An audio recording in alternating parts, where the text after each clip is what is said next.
आज देश की सुरक्षा से संबंधित एक बहुत ही गंभीर विषय हमारे माननीय सांसद और पार्टी के प्रवक्ता सांसद श्री सुधांशु त्रिवेदी जी ने राज्यसभा में उठाया। बहुत ही एक गंभीर विषय देश के समक्ष एक ऐसे अखबार ने उठाया है अमेरिका के, जिसे दिल्ली के मुख्यमंत्री विश्व का सबसे बड़ा अखबार कहके दुआई दिया करते थे।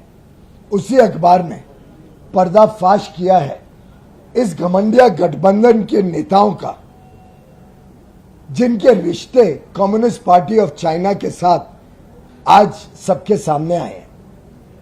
हम तो पहले सोचते थे सिर्फ कम्युनिस्ट पार्टी चाइना और रशिया के इशारे पे चलती है।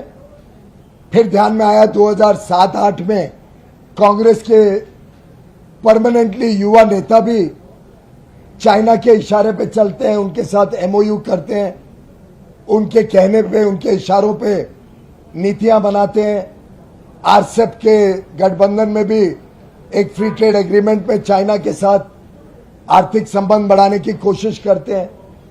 आपको याद है उनके समय कैसे देश की आर्थिक व्यवस्था भी खराब हुई थी और चाइना के साथ भी व्यापार देश के पूरी तरीके से अर्थव्यवस्था को खराब करने वाला बढ़ाया था यूपीए और कांग्रेस की सरकार ने। परंतु अब जो सामने आया न्यूज क्लिक का मामला, ये तो बड़े गंभीर प्रश्न उठाता है उन लोगों पे जो लोकतंत्र के बारे में बात किया करते थे, जो कहते थे फ्री प्रेस के ऊपर तकलीफ है भारत में। आज समझ में आ रहा है कि जिस प्रकार के प्रेस के लिए वो दुहाई देते थे, वो तो पेड मीडिया हाउसेस थे, जिनके समर्थन में कांग्रेस, जिनके समर्थन में तृणमूल कांग्रेस, जिनके समर्थन में कम्युनिस्ट पार्टी के नेता बयान देते थे।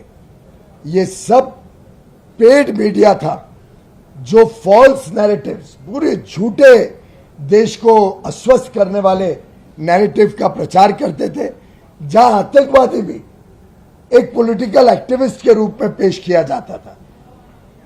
चाइना का जो नैरेटिव है उसको भारत में सेट करने के लिए ये सेल्समैन, ये बिचौलिए, ये दलाल मीडिया के स्वरूप लेके मीडिया के आड़ में देश की सुरक्षा के ऊपर प्रहार करते थे।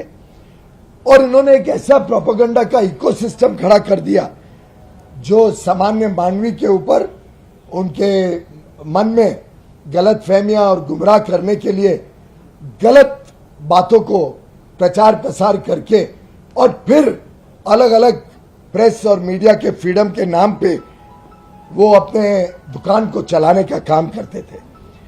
आप सबको याद होगा न्यूज क्लिक ने फॉरेन सोर्सेज से पैसा लिया, उसके ऊपर कार्रवाई की गई, जो एजेंसीज का काम है।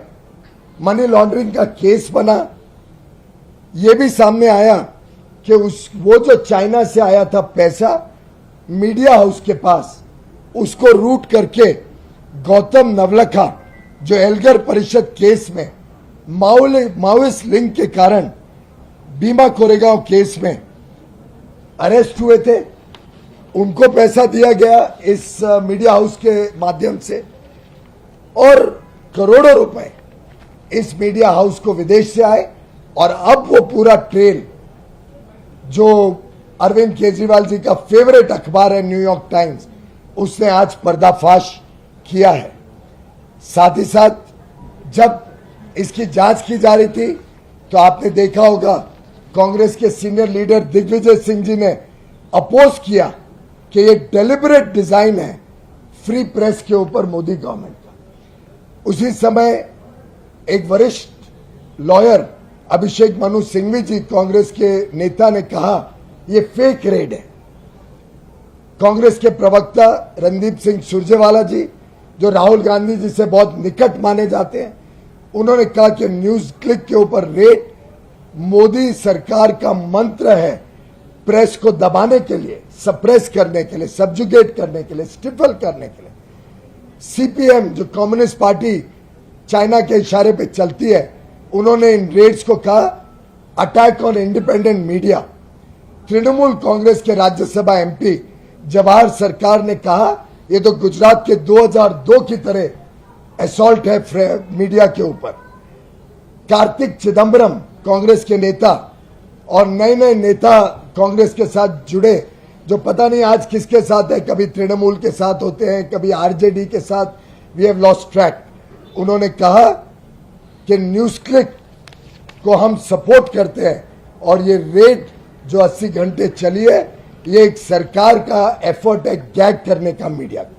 ये दर्शाता है कि ये जो घमंडिया गठबंधन है, ये घमंडिया गठबंधन सिर्फ एक दूसरे को बचाने के लिए है और शायद चाइना के इशारे पे बना हुआ ये घमंडिया गठबंधन कांग्रेस, सीपीएम, तृणमूल कांग्रेस, आरजेडी, आम आदमी पार्टी, ये सब ने मिलकर एक षड्यंत्र रचाया है भारत के खिलाफ, भारत की सुरक्षा के खिलाफ, भारत की एकता और अखंडता के ऊपर प्रहार करने के लिए ये घमंडिया गठबंधन बनाया गया और हम घोर निंदा करते हैं उनके इस व्यवहार का और उनका इस समर्थन जो चाइनीज स्पॉन्सर्ड मीडिया को ये बार बार देते हैं।